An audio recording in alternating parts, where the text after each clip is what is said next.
اچھی زندگی کے لیے خاموشی بہت ضروری ہے۔ خاموشی وہ جگہ ہے جہاں ہم اپنے دماغ کے ساتھ بیٹھتے ہیں اور زندگی کے معنی تلاش کرتے ہیں۔ چہل قدمی ہمارے جسم اور روح کے لیے بہت ضروری ہے۔ مضبوط انسان وہ ہے جو اپنی بری عادات کو طے کرنے میں کامیاب ہوتا ہے۔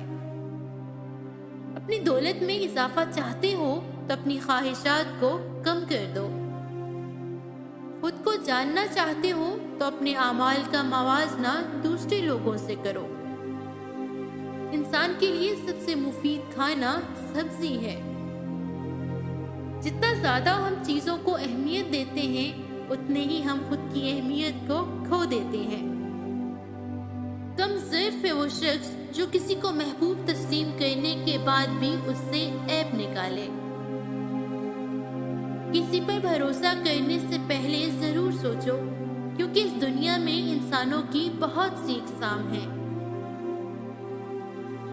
عورتوں کے ساتھ کم بات چیت کرنے میں بھلائی ہے۔ عورت کا بد اخلاق ہونا اس وقت جائز ہے جب معاملہ غیر محرم کے ساتھ ہو۔ تمہاری خاموشی بہترین حکمت کا سادہ سا جواب ہے۔ دنیا کا سب سے بڑا بزدل انسان وہ ہے جو موت سے ڈرتا ہے۔ اپنے آپ کو صحیح معنوں میں جان لینے سے بندہ اپنے حقیقی رب کو پہچان لیتا ہے۔ جب تک انسان کا دل اپنی خواہشات سے جھگڑا رہے گا تب تک وہ اپنے خالق کی طرف سفر کیسے کر سکتا ہے؟